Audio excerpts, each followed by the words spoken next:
तो स्वागत है दोस्तों एक बार फिर से आपका हमारे चैनल राउडी मोटर्स में। तो भाइयों क्या हाल आप सभी के, आई होप सारे खुश हो गए, हेल्दी हो गए। तो भाइयों आज की वीडियो किस कंटेंट पर है ये आप वीडियो का थंबनेल देख कर समझ गए होगे। तो भाइयों आज मैं आपको दिखाने वाला हूँ Kawasaki Ninja ZX6R versus Kawasaki Z900। तो भाइयों इन दोनों ही बाइक्स में क्या क्या कंपेयर है, बाइक किस में पावर जाती है, ये सारी वीडियो एक बार प्राइस वगैरह की सारी इस वीडियो में कवर करेंगे, सारा आपको क्लियर कर देंगे। तो भाइयों वीडियो बहुत ही इंटरेस्टिंग होने वाली है, स्किप बिल्कुल मत करना और वीडियो को लाइक कर लो, चैनल को सब्सक्राइब कर लो। तो भाइयों आ जाओ बढ़ते हैं अपने चैनल की तरफ, वीडियो की तरफ। तो भाइयों सबसे पहले मैं आपको बताता हूँ अपनी निंजा ZX6R, ये रही आपके सामने। भाई ये अपना न्यू 2024 मॉडल है, ये देख लो पहले इसकी शाइनिंग वगैरह बहुत ही अच्छी गच लग रही है भाई।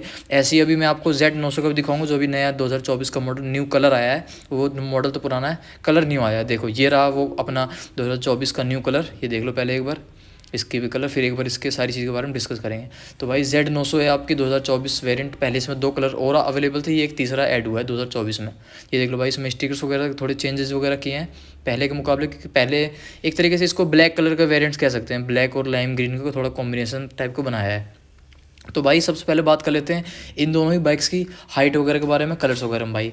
भाई अपनी जो है ZX6R है, इसमें 2 कलर वेरिएंट्स है जैसे मैंने बताया आपको, और Z900 में 3 कलर वेरिएंट्स आते हैं। और भाई बात कर लें इसकी साइज़ वगैरह की, वेट वगैरह की, कौन सी ज़्यादा भारी है, कौन सी ज़्यादा लंबी चौड़ी, इसके बारे में बात कर लेते हैं। तो अपनी ये जो निंजा ZX6R है, इसकी जो वेट है, पूरा बाइक का जो वेट है वो भाई 198 किलो, और जो अपनी Z900 है इसका वेट है आपका 212 किलो, मतलब कि ये आपकी 8 किलो हैवी है Z900 कंपेरिजन 6R से। तो भाई सीट हाइट की बात कर लूँ तो सीट हाइट अपनी 6R की ज़्यादा है, 6R की है 830 mm, और जो अपनी Z900 है 820 mm, 830 इसकी है और 820 उसकी है। भाई ग्राउंड क्लियरेंस की बात कर लें तो 130 mm इसकी है अपनी ZX6R की, और 145 mm आपकी Z900 की है। भाई ओवरऑल जो अगर लेंथ की बात कर लूँ तो लेंथ अपनी जो Z900 है इसकी है 2025, मतलब कि 2025 mm, और जो अपनी Z900 है उसकी भाई साहब 2070 mm। मैं थोड़ा सा इंग्लिश हिंदी मिक्स करके बता रहा हूँ तो कंफ्यूज मत होना दोस्तों। ओवरऑल जो इसकी वाइड है वो है 710 mm, और जो अपनी इसकी Z900 की है वो है भाई 825 mm। और ओवरऑल जो इसकी हाइट है बाइकों की दोनों की, तो भाई जो अपनी ZX6R है ना, उसकी जो हाइट है वो आपकी 1105 mm, और जो अपनी Z900 है इसकी 1080 mm। 1105 मीन्स मतलब कि 1105, 1105 mm, और जो Z900 है इसकी 1080 mm, 1080 mm। और भाई व्हील बेस की बात कर लूँ तो 1400 अपना जो ZX10 6R है, सॉरी मैं बार बार उसको 10R बोल रहा हूँ। तो भाई जो अपनी ZX6R है उसका है 1400 mm, और जो अपना Z900 है इसकी है 1455 mm, मतलब कि 1455 इसका है और 1400 अपना 6R का है। भाई चेचिस टाइप की बात कर लूँ, जो अपनी 6R की चेचिस टाइप है ना वो है पेरीमीटर प्रेस्ड एल्युमिनियम की, और जो अपनी Z900 की चेचिस टाइप की बात कर लूँ तो भाई इसकी आपको मिल जाती है ट्रेलिस हाई टेंसिल स्टील की। तो भाई ये तो हो गया दोनों बाइक्स की कुछ चेचिस टाइप वगैरह और क्या वेट वगैरह है। भाई अब बात कर लेते हैं इसमें कुछ इंस्ट्रूमेंट क्लस्टर वगैरह क्या इसमें सेम है, क्या अलग है। तो भाई सबसे पहले जो इनके डिजिटल इंस्ट्रूमेंटर, दोनों में से किसी का भी टच नहीं है भाई, डिजिटल इंस्ट्रूमेंटर दोनों में ही दिया गया है। स्पीडोमीटर और फ्यूल गैराज, उसमें आपके ये सारे ऑप्शन मिलते हैं, hazard warning indicator, average speed, और भाई कॉल SMS अलर्ट भी मिल जाता है आपका, फ़ोन से कनेक्ट हो जाते हैं दोनों ही बाइक्स के जो मीटर से, वो टेकोमीटर मिल जाता है, स्टैंड अलार्म मिल जाता है, 2 ट्रिपोमीटर मिल जाते हैं, डिजिटल ट्रिपोमीटर। भाई गियर इंडिकेटर देती है दोनों ही बाइक्स, लो फ्यूल इंडिकेटर देती है, लो ऑयल इंडिकेटर देखने को मिलेगा, लो बैटरी इंडिकेटर देखने को मिलेगा, घड़ी आपको दोनों ही इसमें मिलेगी, और ये मीटर मिलेगी, घड़ी अलग से नहीं मिलेगी, क्लॉक। भाई सर्विस रिमाइंडर देती है आपकी दोनों ही बाइक्स, ये कुछ इसके बटन्स वगैरह है देख लो। और भाई बैटरी आपकी 12 वाट की है, अपनी ZX6R है, और भाई उस वाले में पता नहीं है, बस कंपनी ने बोल दिया मेंटेनेंस फ्री है उसकी, मतलब कि जब तक। भाई स्टोरेज की बात कर लूँ तो स्टोरेज आपकी दोनों ही बाइक्स में कहीं भी कोई स्टोरेज नहीं है भाई। एक चाबी का ऑप्शन दिया हुआ है सीट के नीचे, आई थिंक वो चाबी लगती है सीट पीछे वाली, जो प्लास्टिक का भी आपने देखा 6R में, वो हट के उसमें पिल्लो वाली सीट लग जाती है, मे भी शायद ऐसा होता है, क्योंकि वो चाबी का स्टोरेज का तो सिस्टम है नहीं इसमें कुछ, तो शायद वो सीट हटाने के लिए वो कीज़ का सिस्टम है। भाई मोबाइल ऐप कनेक्टिविटी जैसे मैंने बता दिया आपको। लाइट के सिस्टम की बात कर लूँ तो दोनों में ही DRLS है, फ्रंट में फुल LED है, और आपके ऑटोमेटिक हेडलाइट्स हैं दोनों ही बाइक्स में। भाई शिफ्ट लाइट है वो भी दोनों ही आपकी LED मिलती है, हेडलाइट, टेल लाइट और इंडिकेटर्स तीनों ही आपके एलईडी में मिलने वाले हैं, पासिंग लाइट मिल जाती है, जीपीएस भी देखने को मिलेगा इसमें, और चार्जिंग पॉइंट आपको दोनों ही बाइक्स में किसी में भी देखने को मिलेगा। भाई वो आपको पावर बैंक वगैरह कर लो या अपना बाहर से लगवा लो, वो आपकी मर्ज़ी है। और भाई बात कर लो स्विच गियर की, तो भाई राइडिंग मोड्स में देखने को मिल जाएंगे, अभी उसके बारे में बात करेंगे कितने मोड्स वगैरह है। पहले आपको इसमें बताते हैं, क्रूज़ कंट्रोल आपका जो है ZX6R में नहीं है, और दोस्तों आपका Z900 में क्रूज़ कंट्रोल देखने को मिलेगा। हैज़र्ड वार्निंग नहीं है। क्रूज़ कंट्रोल आपका 10R में भी है, 6R में नहीं था क्रूज़ कंट्रोल। और इलेक्ट्रिक स्टार्ट है दोनों बाइक्स में, किक तो होती नहीं सुपर बाइक्स में। भाई बात कर लें कंफर्ट की, तो भाई स्टेप्ड सीट है आपकी दोनों ही बाइक्स में, पिल्लो सीट आपको दोनों में से किसी में भी देखने को मिलेगी, पिल्लो ग्रेबिल दोनों में मिलेगा आपको, पिल्लो सीट जैसे मैंने बता दिया दोनों में, पिल्लो फुटरेस्ट दोनों में देखने को मिलेगा। और अब बात कर लेते हैं कुछ इसके सस्पेंशन वगैरह की, फ्रंट में क्या है बैक में क्या है। तो भाई सबसे पहले मैं आपको बता देता हूँ अपनी निंजा ZX6R की सस्पेंशन। भाई इसमें फ्रंट में आपके इन्वर्ट फोक सस्पेंशन है 41 mm के, और भाई जो अपनी ये आपको दिख रही है Z900, इसमें मिलता है आपको 40 mm invert fork with rebound damping and spring preloaded adjustability 120 mm। और भाई जो अपनी पीछे वाले शॉकर की बात कर लें अपनी 6R की, तो भाई इसमें आपको मोनोशॉक देखने को मिलेगा। और जो अपनी Z900 है इसमें मिलता है आपको horizontal back link with rebound damping and spring preloaded adjustable 140 mm। मतलब कि ये जो अपनी Z900 है थोड़े से शॉकर के मामले में थोड़ी सी ज़्यादा मुझे लगी इसके मुकाबले 6R के मुकाबले। तो भाई डुअल चैनल ABS आपके दोनों ही बाइक्स में है, और भी पीछे डिस्क हैं वो सब मतलब नॉर्मल ज़्यादातर सेम ही है। भाई फ्रंट ब्रेक साइज़ की बात कर लूँ तो 310 mm का इसका है Z6R का, ZX6R, और Z900 में आपको 300 mm है पीछे वाले ब्रेक की। भाई रियल ब्रेक साइज़ की बात कर लूँ तो अपनी जो 6R है उसमें 220 mm का है, और जो अपनी Z900 है उसमें 250 mm का है, और जो भी अपना नॉर्मल डिस्क है। भाई कैलिपर टाइप की बात कर लूँ तो फ्रंट में 4 पिस्टन और पीछे आपका सिंगल पिस्टन कैलिपर है, दोनों ही बाइक्स में सेम है। ये अलॉय व्हील साइज़ आपके दोनों ही बाइक से सेम होने वाले हैं। 17 इंच का आपका फ्रंट में मिलेगा, 17 इंच का आपका पीछे मिलेगा, दोनों ही बाइक्स में सेम है, कोई दिक्कत नहीं है। और दोस्तों इन दोनों ही बाइक्स की हमने अलग अलग वीडियो बना रखी है, वो भी आप देखना चाहो तो देख सकते हो, उसमें हमने ज़्यादा डिटेल में बता रखा है दोनों बाइक्स के बारे में।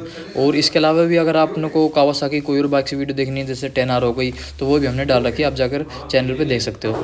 तो भाइयों अब आते हैं फिर से अपने टॉपिक पे। तो मैं टायर साइज़ की बात कर रहा था, तो फ्रंट टायर साइज़ जो है, वैसे तो इन दोनों ही बाइक्स के टायर साइज़ बिल्कुल सेम है, फ्रंट और बैक डिटो। फिर मैं एक बार बता देता हूँ। तो फ्रंट जो टायर इसका 120/70 है ZR17, ऐसे ही सेम टायर आपके दोनों बाइक्स फ्रंट में है। पीछे वाले टायर की बात कर लूँ तो 180/55 है ZR17। ये दोनों ही टायर आपके सेम है दोनों बाइक्स के, ट्यूबलेस टायर है दोनों ही बाइक्स के। और प्रेशर टाइप फ्रंट में है आपको 36 और पीछे होना चाहिए 42। भाई यही है। और अब बात करें अगर इसमें सबसे जो इम्पोर्टेंट जिसका आप भी काफ़ी देर से वेट कर रहे हो, पावर और परफॉर्मेंस की, तो भाइयों अब आपको पता चलेगा इन दोनों ही बाइक्स में से पावर किस में ज़्यादा है। तो सबसे पहले बात कर लेते हैं अपनी ZX6R के बारे में।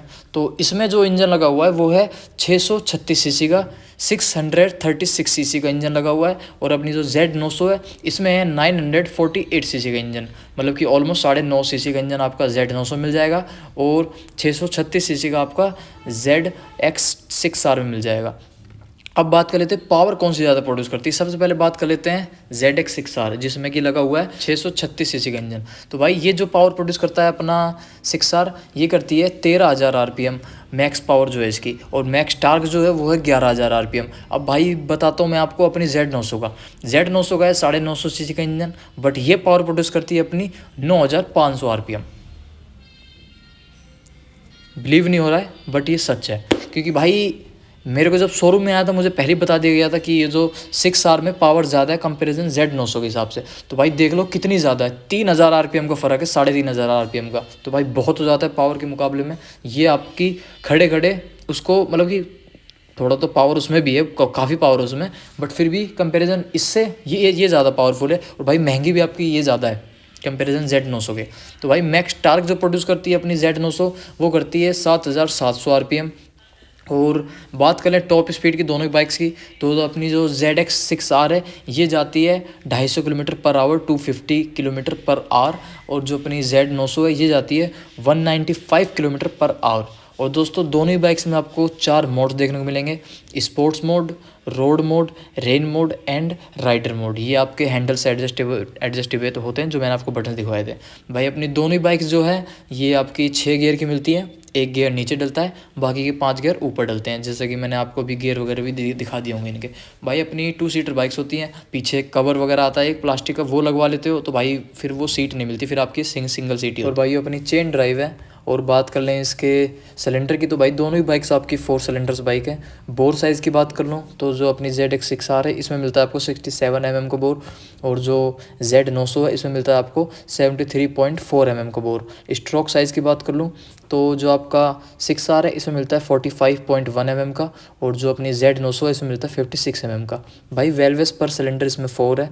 कंपेरिजन रेशो की बात कर लूँ तो 12.9:1 6R में मिलता है आपको, और Z900 की बात कर लूँ तो 11.8:1 मिलता है। CDI इग्निशन दोनों ही बाइक्स में आपको देखने को मिलेगा। स्पार्क प्लस 1 दोनों बाइक्स में लिक्विड कूल्ड इंजन के साथ दोनों ही बाइक्स आपकी लेस है। तो भाई असिस्ट एंड स्लिपर क्लच है आपकी दोनों ही बाइक्स में, और फ्यूल इंजेक्शन है, और 17 लीटर का दोनों ही बाइक्स का फ्यूल टैंक है।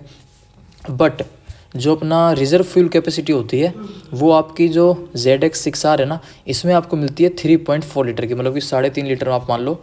और जो अपनी Z900 इसमें मिलता है आपको 2.6 लीटर की, मतलब कि इसमें रिजर्व फ्यूल होना चाहिए 2.6 लीटर, और अपनी जो ZX6R है इसमें होना चाहिए 3.4 लीटर। और भाई साहब BS6 इंजन है दोनों ही बाइक्स का, कोई दिक्कत वाली बात नहीं है। अब एक बार चलते हैं दोस्तों दोनों ही बाइक्स के प्राइस के ऊपर। दोनों बाइक्स कितने की आपको एक्स शोरूम पड़ेगी, कितने की ऑन रोड पड़ेगी, इस बारे में एक बार बात कर लेते हैं। तो दोस्तों सबसे पहले मैं आपको बताता हूँ Z900 का प्राइस। तो ये आपको एक्स शोरूम पड़ेगी 9,29,000 रुपये की, 9,29,000 रुपये की एक्स शोरूम। और अगर वहीं बात कर लें अगर इसके ऑन रोड प्राइस की, तो ऑन रोड ये पड़ेगी आपको 11,43,000 रुपये की, मतलब कि 11,43,416 रुपीज़, मतलब कि ऑलमोस्ट 11.5 लाख रुपये आप कह सकते हो।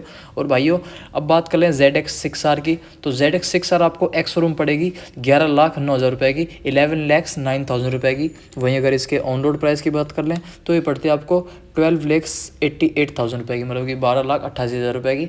और ये काफ़ी बड़ा डिफरेंस है प्राइस रेंज में, क्योंकि दोनों बाइक्स में आप देखोगे तो ये आपको पड़ती है एक्स शोरूम Z900 पड़ती है आपको 9,29,000 की, वहीं आपको ZX6R पड़ती है 11,09,000 रुपये की। मतलब कि वैसे तो ज़्यादा डिफरेंस है नहीं, बट देखा जाए तो वहीं 1 से 1.5 लाख का डिफरेंस आपको देखने को मिलेगा।